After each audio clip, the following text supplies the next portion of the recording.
I have 500 rupees and I want oranges and apples. Sir, for rupees 500, you can have an assorted fruit basket of a bit of every fruit. That's exactly what an exchange-traded fund does. It gives you access to the whole basket when you choose an ETF. Aim to enjoy the fruits of your investment. Invest in ETF. Smart option choose karo. ETF karo. Mutual fund investments are subject to market risks. Read all scheme-related documents carefully.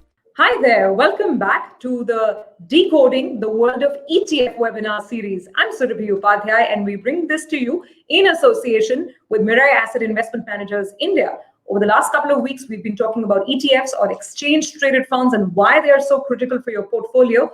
Today, we will talk specifically about the concept of ESG investing, environment, social, and governance, and why this major global trend is now being felt in India as well. Can we actually make good money, basically enhance returns while being good? If we're talking about the corporates, whether it's good for society, good for corporate governance, or good for the environment. Let's get this going with our special panel of experts. So without wasting any more time, let me quickly introduce our set of experts. We have Swaroop Mohanty, the MD and CEO of Mirae Asset India Investments, joining in. We also have with us Shrikant Subramaniam, Head of Private Wealth Investment and Advisory at Kotak Investment Advisors. And we have Manoj Nagpal, MD and CEO of Outlook Asia Capital, to join in and weigh in on this very, very interesting subject. Gentlemen, thank you very much for taking out the time and joining in. And Swaroop, I'm going to throw this open to you. You know, very frankly, about a year and a half back, when the first sound of this acronym ESG came to me through my mailbox, I thought it's perhaps another, investment fad. But now it turns out, and I did some background homework on this, that this is a massive trend. Environment, social, governance. There's a huge amount of money, a ton of money that's going into some of these funds, even internationally. So what are we talking about here? See, typically, as you rightly put out, the ESG is about, an organization not only talking about its profits, which is primary, it also inculcates the concept of the planet around them and the social responsibility towards the people, both inside the organization and outside the organization. So when you combine the three together, it leads to formations of organizations which can be sustainable in the future. The thing that is in the debate here is when we look at investing in the past, our discussions more or less revolved around the financials of the organization. And we started adding a little bit of governance in the last few days because the governance issues started coming up. But beyond that, the world in front of us for the next 10, 20, 30 years is going to be very different from the world that was there in the last 30 years. So you cannot at all sort of deviate from the environmental impact of such organizations. And it's a fact that what you mentioned, that when you started reading about it, it would look like a theme or something. But when you project it a little bit to the future, people who do not keep these three things in mind will not survive. The future is a reality. Hence, what looks like a fad or a theme at this moment is going to look at a core part of everybody's lives in the next 20, 30, 40 years to come. You imply that to your own life. If you don't put these three parts to your own personal being, you will not live long is a fact. I mean, and just think about it from that perspective and project it to an organization, the answer is there in front of you. Okay, well, those are strong opening remarks. And yes, you're making a befitting case for the concept of ESG. Let me come to you as well, Shrikant. I mean, very, very nascent here in India, though now one does hear about fund houses looking at perhaps using this theme to form up an investment strategy. So your opening remarks.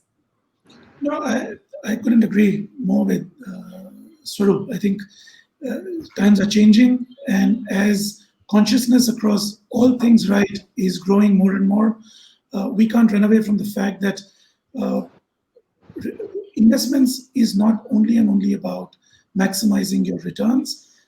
Investments is also about maximizing your returns while keeping in balance some of the basic tenets which will go a long way in terms of maximizing all tenets of E and S and G. And I think, as Swaroop rightly put it, it's just very intuitive. You don't really need someone to coin the acronym to say the power of it.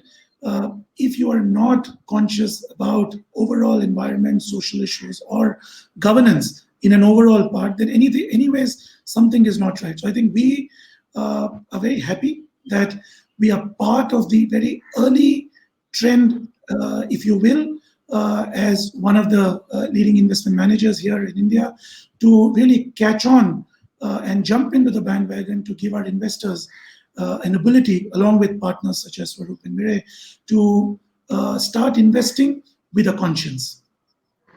Okay. Manoj, let me bring you in. Are you at all surprised to see how Indian fund houses are very quickly now lapping up what was till now just a global phenomenon? I mean, we weren't thinking ESG here in India till about a year back. Yeah, well, Surabhi, if you go to the history of India, very large HNIs in India who are Jains have been following ESG in a format which is known as Jain investing in the traditional, local parlance, wherein they avoid companies with cigarettes, alcohol. So obviously that itself is not the whole of ESG. But I'm saying investing using some kind of ethical code of conduct has been intrinsic to Indian investors for a very long time, and some of the largest investors have been doing that in India, though it's not a mainline trend at this point of time. Uh, the ESG also brings in, a risk framework overlay on the entire fund management, portfolios that are there, and which is very important for emerging markets. So I think if you were to take these two concepts, that it's quite an old strategy in India, wherein individual HNIs have been using. So the basic research, if you see even globally, basically three kinds of investors are enamored by ESG. It's not the entire spectrum globally also at this point of time. One is clearly the HNI variety who want to make a difference to the society. So that's one who are the early adopters of this. The second thing is obviously the millennials, the younger generation who's there, who have a more affiliation towards environment, and they are very biased towards ESG investing. And the third is women investors. Women investors across the world have shown empathy for so these are the three kinds of investors, and which if you see, each of them are completely different from each other. That's a very interesting observation, and those are very three interesting, diverse buckets that you mentioned, Manoj. But let me now raise the biggest question. At a broader level, you think the idea of making money and the idea of social good, can it really go hand in hand, and that too in a country like India? And sort of, I'm going to quote Warren Buffett, and I think it became slightly controversial, his recent remarks on ESG. He said that companies should prioritize shareholder returns over social causes. I mean, I don't want to take it out of context, but just your thoughts about being socially very good and at the time being very profitable and maximizing shareholder and promoter wealth. It's absolutely correct what you're raising, because the first thing that comes into anybody's mind is, when you're out to do something good, will it make money or not? And that's been a question which has been there not only in India but across the world, let's face it. And now, when the money started coming in the last 4 or 5 years, that's the reality. I'm too small a man to talk about Warren Buffett or what he talks about, but there is a lot of things that he's talked which made sense. The biggest fallacy that I would like to put forward is that you are not compromising your profits at all when you look at ESG investing. In fact, you are going one step ahead, as Manoj and Shrikant have been pointing out, on the risk-adjusted return on this part.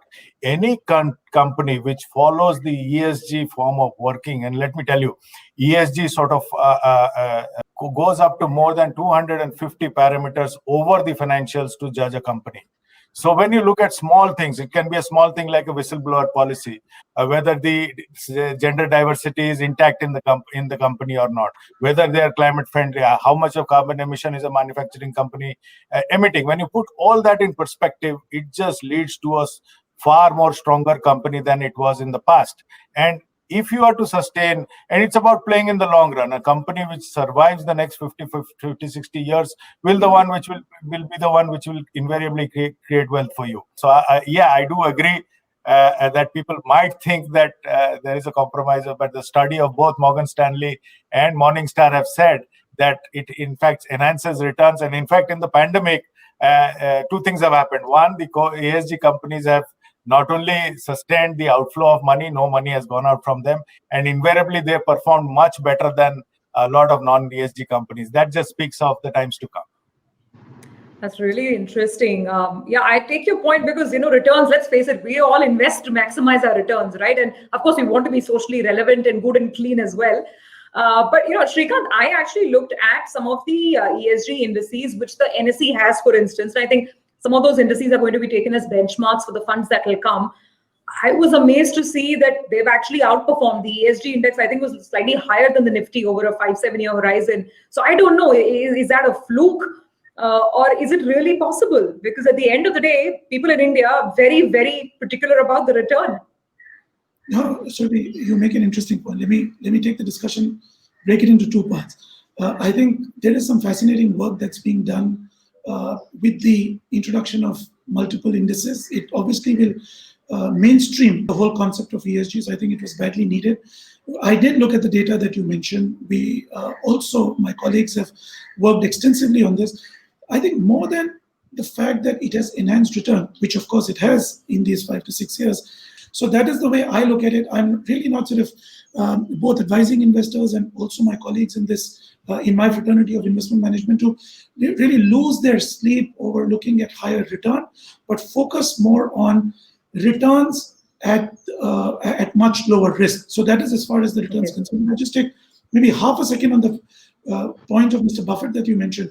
The time has come for newer concepts to come around, and that is true. And I think what Mr. Buffett also mentioned is maximizing shareholder profit is not a wrong idea, but maximizing shareholder profit without losing sight of some of these concepts which are here to stay is also a way to look at it, instead of saying that only maximizing shareholder profit without looking into any of these is the right way, which is how many of the capitalist economies are formed. I think these are debates which will continue, but I think the time for, as what Manoj said, is being pushed through different client segments, whether it's the next gen, whether it's the women investors. So I think one should avoid this at their own risk, and I would advise them not to.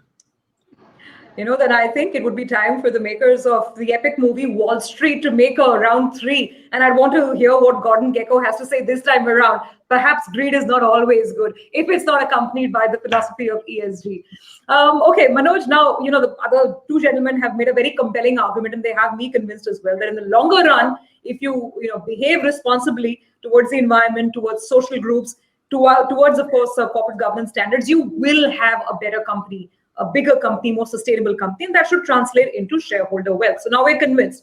The question then comes, how does one select ESG companies in India? These scores are provided by, I think, international providers. It's not, for instance, SEBI or the Government of India or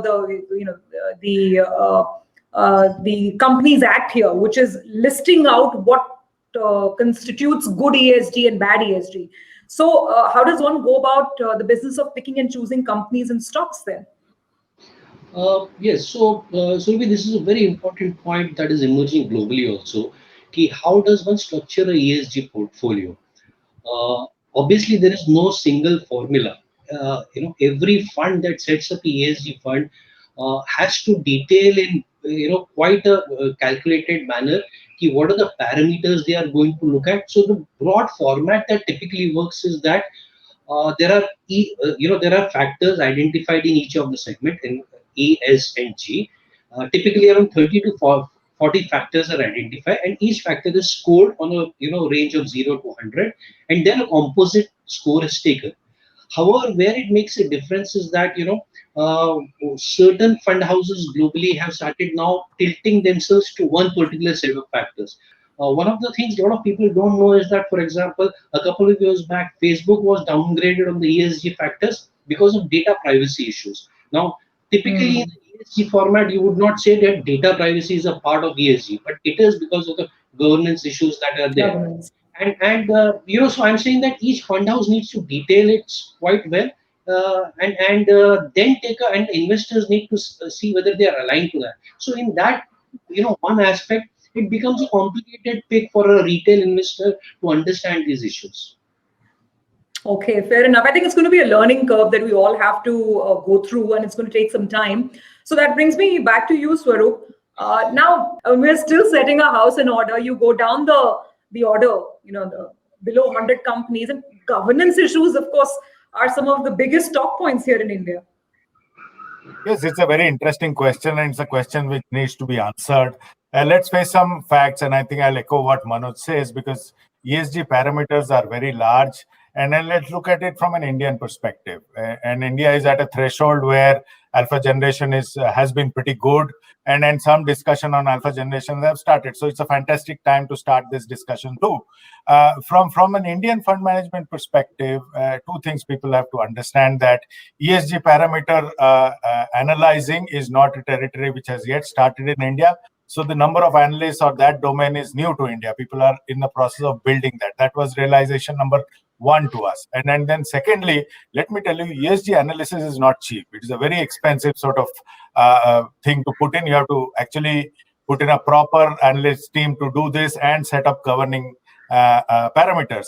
Okay, so that's an interesting setup. I mean, now we know how a passive fund is perhaps going to be set up on the ESG parameters and on the ESG theme. So Shrikant and Manoj, same question to both of you then. Now, here's where the choice comes in, right? So Shrikant, if I come to you saying, advise a good fund to me, would I be better off in an ESG fund? Or would I be better off in a flexi cap? I mean, hopefully that's a category, that's a nomenclature that will come into play in a flexi cap fund where, I mean, the fund manager, if he or she feels that ESG has that extra alpha to generate, he can put in some of the ESG compliant companies in flexi cap. So, will it be easy to motivate people to go to an ESG only fund? So what we did rightfully is instead of trying to do it ourselves, we went to an expert, and we are doing it with Sustainalytics, one of the largest ESG providers globally.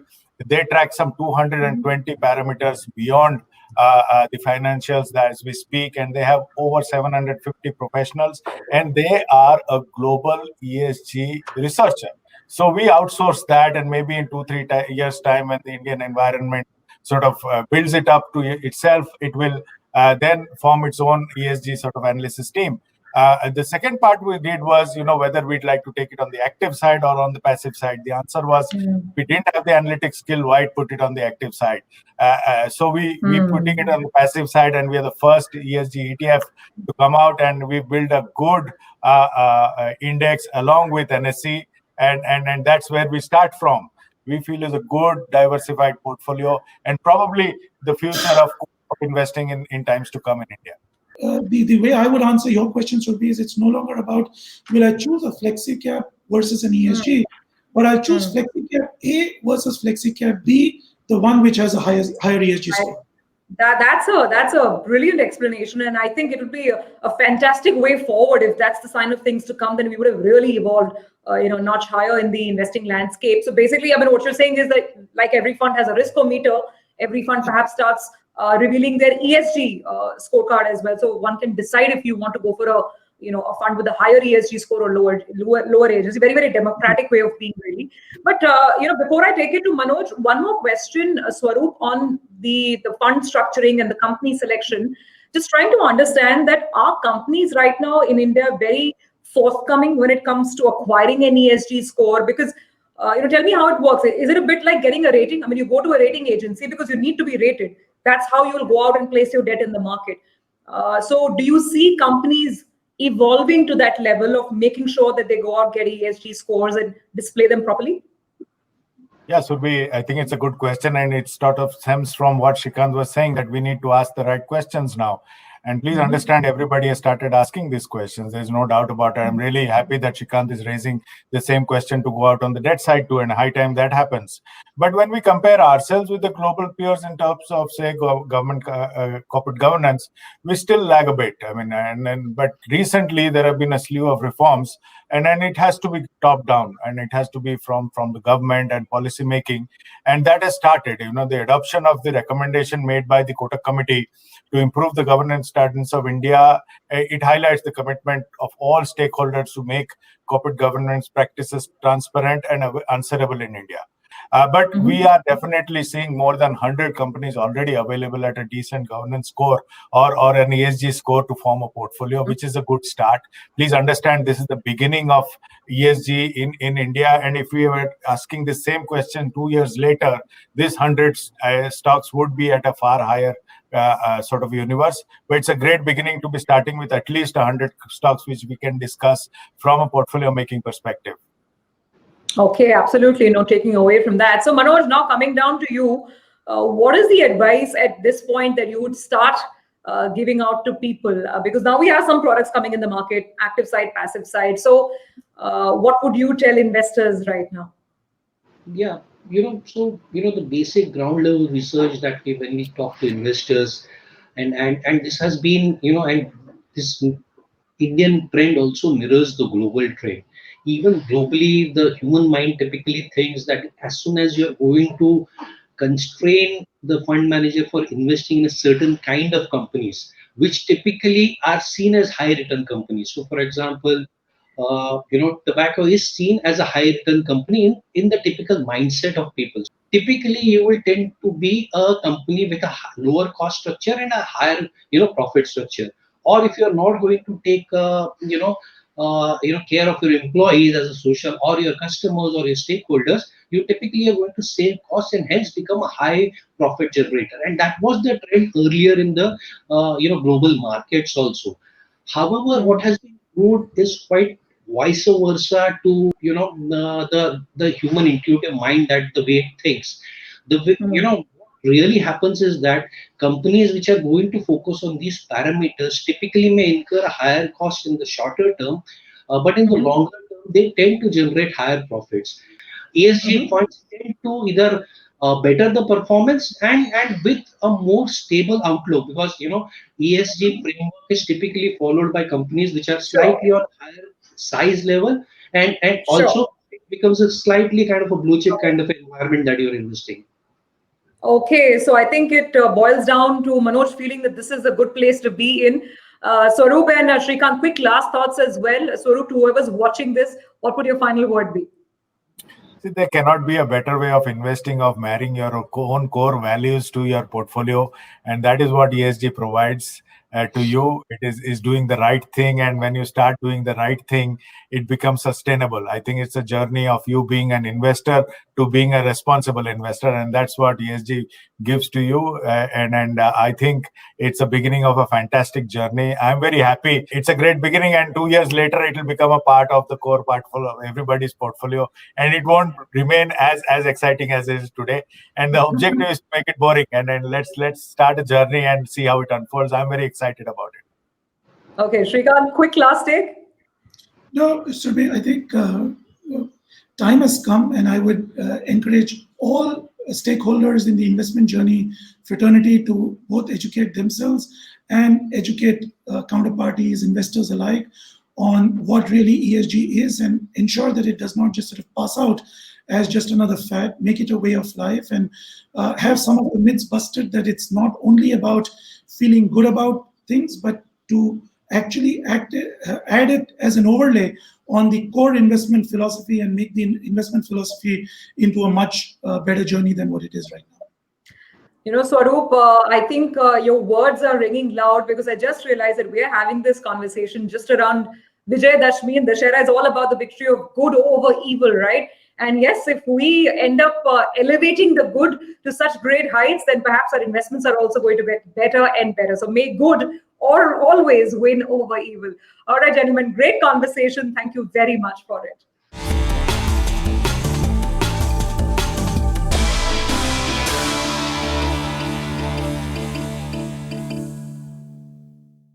Mutual fund investments are subject to market risks. Read all the scheme-related documents carefully.